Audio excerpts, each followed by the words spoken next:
You won't believe what my mother-in-law did at my wedding. In front of 250 guests, she stood up and said, "That baby isn't my son's." My world didn't just fall apart, it exploded. I had always imagined my wedding day would be one of the happiest moments of my life. But instead of love and laughter, all I remember is the silence that followed her voice, and the way everyone stared at me like I was a liar, like I didn't belong in that white dress. The moment still haunts me. I was 4 months pregnant, standing at the altar with Brandon, the man I'd loved for 5 years, and suddenly his mother, Margaret, rose from the front row and shattered everything. She waved a manila envelope in the air like it was some kind of prize and declared, "The child she's carrying isn't Brandon's. I have proof." The entire church froze.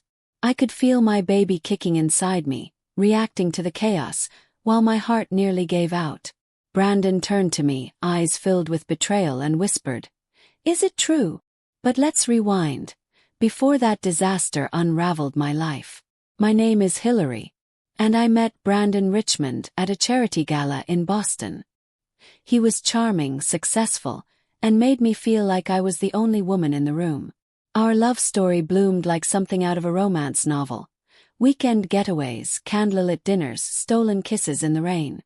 And when he proposed, I thought my life had finally found its fairy tale ending. Even his mother seemed sweet, at first.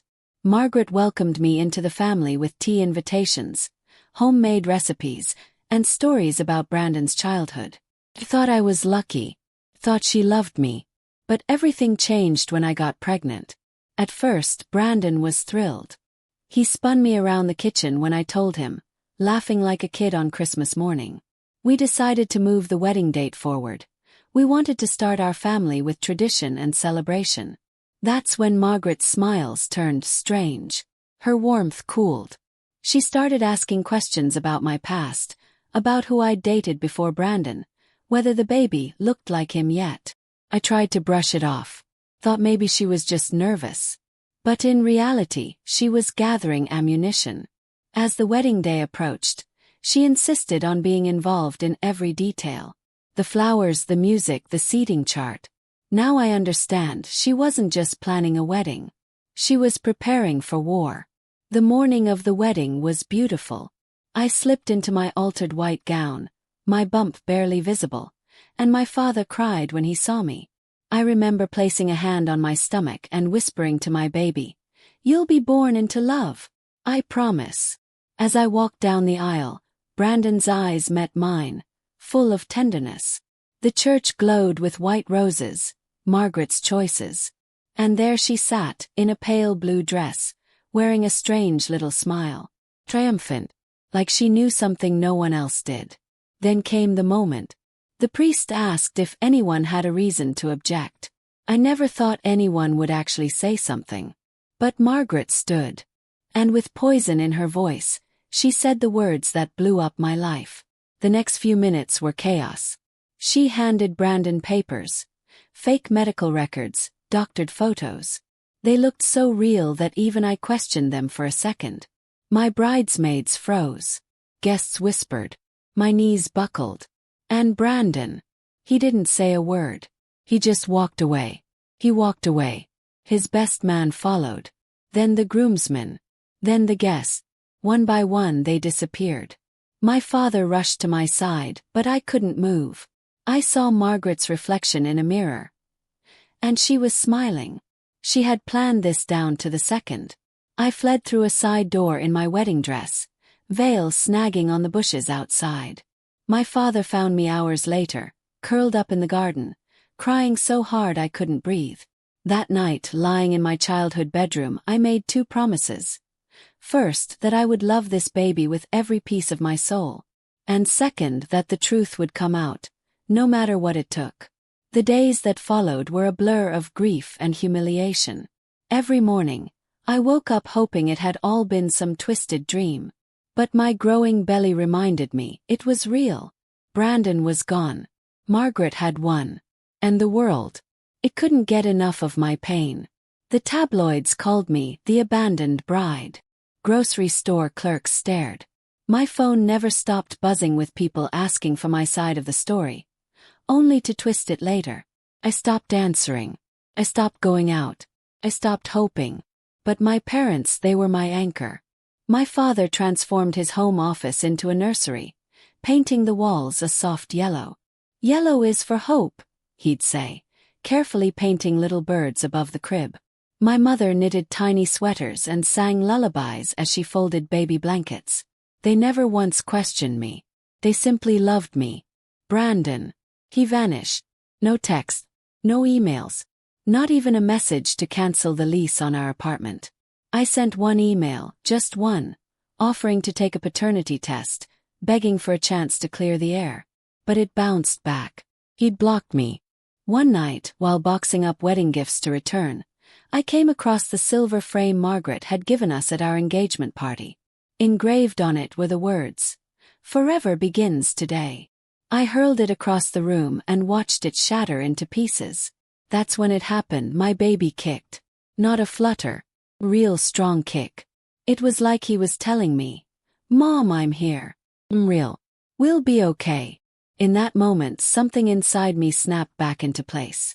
I wiped my tears, picked up the broken glass, and decided I was done being a victim. The next morning I called my old boss. I'd left my job at a marketing firm when Brandon convinced me to focus on planning the wedding and raising our family. I used to think that was supportive. Now I saw it for what it was. Another way I'd surrendered my independence. To my shock, my boss said, "Funny you called, we're launching a new digital division. Want to head it?" "I'm 5 months pregnant," I warned. She just laughed. "And some of our best work comes from sleep-deprived parents. When can you start?" That was the beginning of my comeback. I poured myself into work, fueled by heartbreak and determination. I was no longer a scandal, I was a force. The whispers at the office shifted from "poor thing" to "how does she do it all?" And I began to believe it too. But healing isn't a straight line. One rainy Tuesday, I bumped into Margaret outside a cafe. She was sipping wine with the same women who had once cooed over baby shower gifts. Her face froze when she saw me, pregnant, glowing, and clearly not defeated. "Hillary dear," she said, loud enough for everyone to hear. "Looking well. I hope you've figured out who the father is by now." I felt the heat rise in my chest, but then my baby kicked, again perfectly timed. "I've always known who the father is, Margaret," I said calmly. "What I haven't figured out is why you thought destroying your son's happiness would bring you peace. But I guess that's between you and your conscience." Her face went pale. I walked into the cafe and ordered my coffee like I owned the place. And for the first time in months I felt powerful. That night I started journaling. Not out of sadness but out of purpose. I needed my baby to one day know the truth about everything. I didn't want him to grow up believing he was a mistake. He was the best part of me. The next day I started documenting everything. Photos of my belly, my appointments, baby shower gifts, even ultrasound videos. Not because I needed proof, but because I was reclaiming my story. I wasn't thinking about revenge. I wasn't thinking about Brandon. I was building a life for me and my child. And little did I know, the truth I'd been holding on to so tightly was already starting to unravel. I just didn't know how or when it would finally explode. Time passed. Slowly, then all at once. I gave birth on a crisp October morning. The moment I heard my baby's first cry, the weight of the past months melted away. The betrayal, the gossip, the heartbreak, it all vanished when I saw his tiny, perfect face. He had Brandon's eyes. And for a moment that hurt. But I named him Alexander James Carter, not Richmond. That name, that legacy, had been buried the day I stood alone at the altar. As I held my son, I whispered a promise into his ear. That I would protect him. That I would raise him with love, with strength, with the truth. And that I would never, ever let anyone make him feel unwanted. My parents were obsessed with him from day one. My dad would walk him through the garden, pointing out birds and flowers like they were the secrets of the universe. My mom turned every moment into a memory, snapping photos and stitching quilts. They were our rock. Work became my safe place. My boss set up a nursery next to my office, And soon I was balancing meetings and feedings like I'd been doing it my whole life. I climbed the ranks fast because I was focused, because I was relentless, and because failure just wasn't an option anymore. By the time Alexander turned 1, we had our own apartment.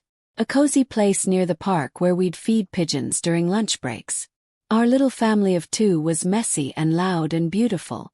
But the past has a funny way of sneaking back in.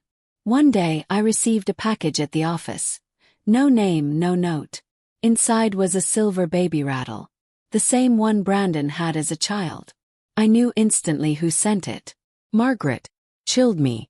She was watching us. I locked the rattle away in my drawer next to my journal. I wasn't scared. I was just alert. Because whatever this was, it wasn't over. Alexander grew. And with every new word, every new question, he reminded me of everything good in the world. He was curious, kind, always ready to share or help someone crying. He had a quiet wisdom, something older than his years. One day at the park, out of nowhere, he asked, "Mommy, why don't I have a daddy like Tommy and Sarah?" Froze. I sat him down under the oak tree we always visited, took a deep breath and said, "You do have a daddy. But sometimes families look different. Some have 2 parents. Some have 1. Some have grandparents, aunties, uncles. What matters is that they're filled with love." "But where is he?" he asked, his big brown eyes so open, so trusting. "He lives far away," I said gently. "But you have me, and Grandpa, and Grandma, and we love you more than all the stars in the sky." He nodded slowly, like he was storing the answer for later. I knew the day would come when I'd have to tell him everything. So I kept writing letters, pages and pages to be given to him when he was old enough to understand. Then, fate intervened. Alexander had an accident at school. Just a tumble during recess, but he needed stitches. I rushed to the ER, my heart pounding as I held his little hand and tried to keep him calm. That's when it happened. As we waited, paramedics wheeled in an elderly woman, pale, panicked, clutching her chest. Margaret. And beside her, Brandon. He hadn't aged much. But something about him looked heavier, tired. And when his eyes met mine, then fell to Alexander's face, I saw the exact moment he realized the truth. Alexander was his son. The same dimple, the same brow. The same expression of quiet bravery through pain. He didn't need a DNA test. He just knew. He came over. His voice cracked. "What's his name?" "Alexander," I said quietly. "He's 4. The math hit him like a wave. He went pale. We were called into the exam room. As I carried Alexander away, I heard Brandon whisper, "Please." But it was too late for apologies in that moment. Alexander was my priority. What I didn't know then was that Brandon's world had just shattered the same way mine once had.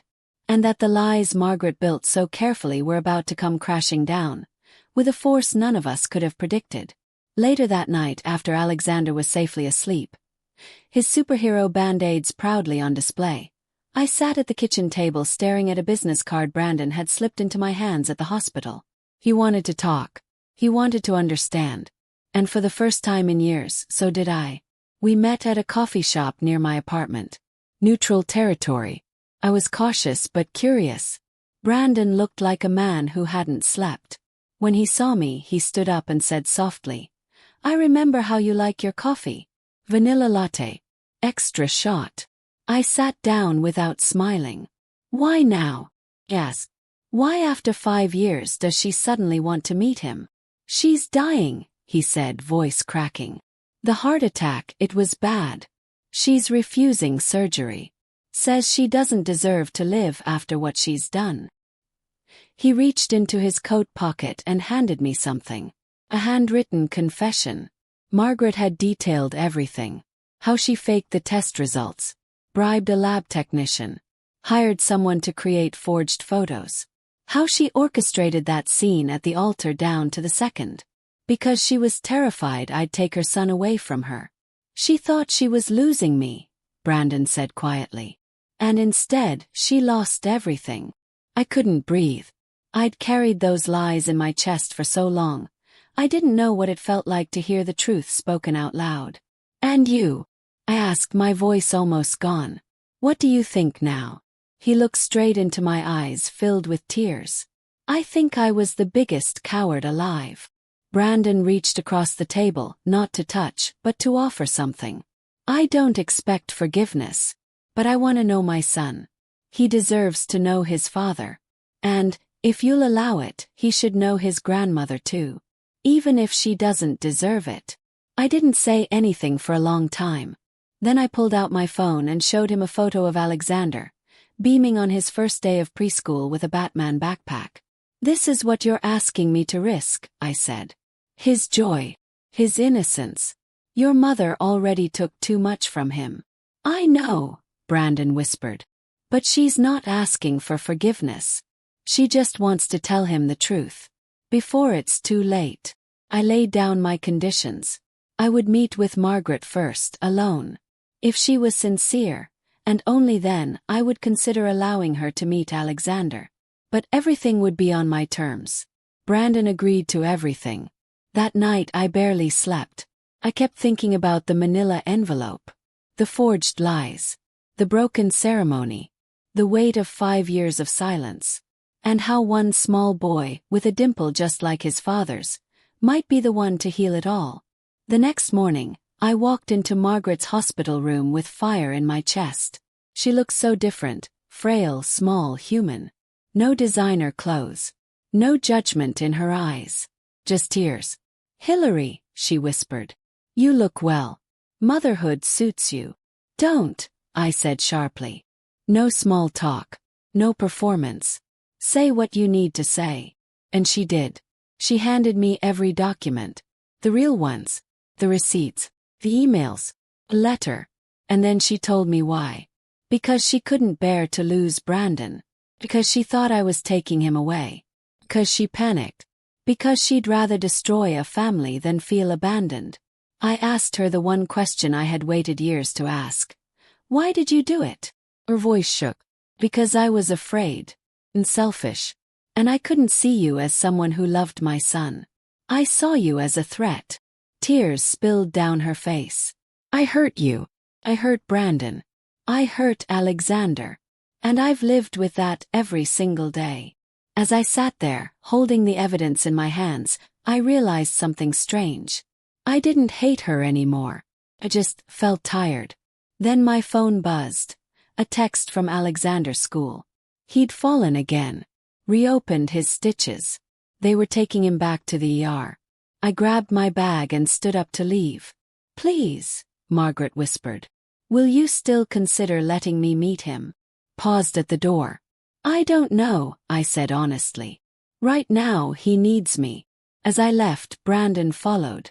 "Let me drive you," he offered. "Please." I looked at him. This wasn't about forgiveness. It was about responsibility. "Okay," I said. "But this doesn't mean anything has changed." What I didn't know, what none of us knew, was that Alexander's next visit to the hospital would be the moment that changed everything. The moment our son would do something none of us had the courage to. He would show us what forgiveness really looks like. Back at the ER, we rushed inside to find Alexander already on the examination table. His favorite Spider-Man shirt stained with blood. His teacher by his side. But even injured, he was his usual brave self, telling the nurse how he'd hurt himself trying to save another kid's ball. When he saw me, he called out, "Mommy!" Then his eyes drifted to Brandon. "Look, the man who looks like me is here too." Brandon froze. Even the nurse glanced between them, clearly noticing the resemblance. Dr. Lewis, the same doctor from last time, arrived to restitch the wound. "Looks like you're trying to set a record," she teased gently. Alexander nodded solemnly. "I'm brave," he declared. "Mommy says I get extra sprinkles for being brave." Brandon stepped closer. "You are brave," he said, his voice rough. "Braver than most adults." And then, the moment that broke me, Alexander turned to him and asked, "Can you hold my hand too?" "Mommy says it helps." He nodded. Brandon moved to his side, and our son gripped both our hands, tiny fingers connecting two broken hearts that hadn't spoken in years. As the doctor worked, Alexander glanced at their hands. Look, we have the same lines. Brandon looked down and smiled through tears. Yeah, we do. Then Alexander, in that soft, matter-of-fact voice of his, asked, Are you my daddy? The room went silent. I held my breath. Yes, I said finally. He is. Alexander turned to Brandon. Where were you? No accusation. Just curiosity. Brandon's voice shook. I made a terrible mistake. I believed something that wasn't true. And I missed out on so much because of it. Did you say sorry? Alexander asked. Not enough, Brandon said. But I'm trying. Alexander squeezed his hand. That's okay. Mommy says what matters is doing better next time. Later that night we received another call. Margaret had taken a turn for the worse. She still refused surgery. Let me see him, she had begged Brandon. Please. Before it's too late. We stood in my kitchen, Alexander asleep in his room, his stuffed penguin by his side, and the get well card he made for Margaret half finished. Brandon looked at me, tears in his eyes. I know I don't deserve to ask. But she's begging to see him. I stared at the glittery birds Alexander had drawn. One big, one medium, one small, all holding wings. She's not asking for forgiveness, I said. She's asking for peace. So I woke Alexander. We drove him to the hospital, sleepy-eyed and snuggling his penguin. When he entered Margaret's room, she burst into tears. Alexander, she whispered. Are you Daddy's mommy? He asked shyly. She nodded. I made you a card, he said. But I haven't finished it. I still need to add glitter. Margaret laughed and cried at the same time. It's beautiful. The birds are family, he explained. They hold wings. Families should stick together. That moment cracked something inside her. And when Brandon asked again if she'd do the surgery, she nodded. I want to see him again, she said. Not like this. Not from a hospital bed. The surgery was long, 6 hours. We sat in the waiting room, Brandon occasionally brushing Alexander's hair while he slept in my lap. He survived. The doctor said something had given her the will to live. We knew exactly what it was. In the months that followed, everything began to shift. Margaret changed. Truly. She went to therapy, apologized not with words but actions. She offered to pay for Alexander's school, not as a grandmother, but as someone seeking redemption.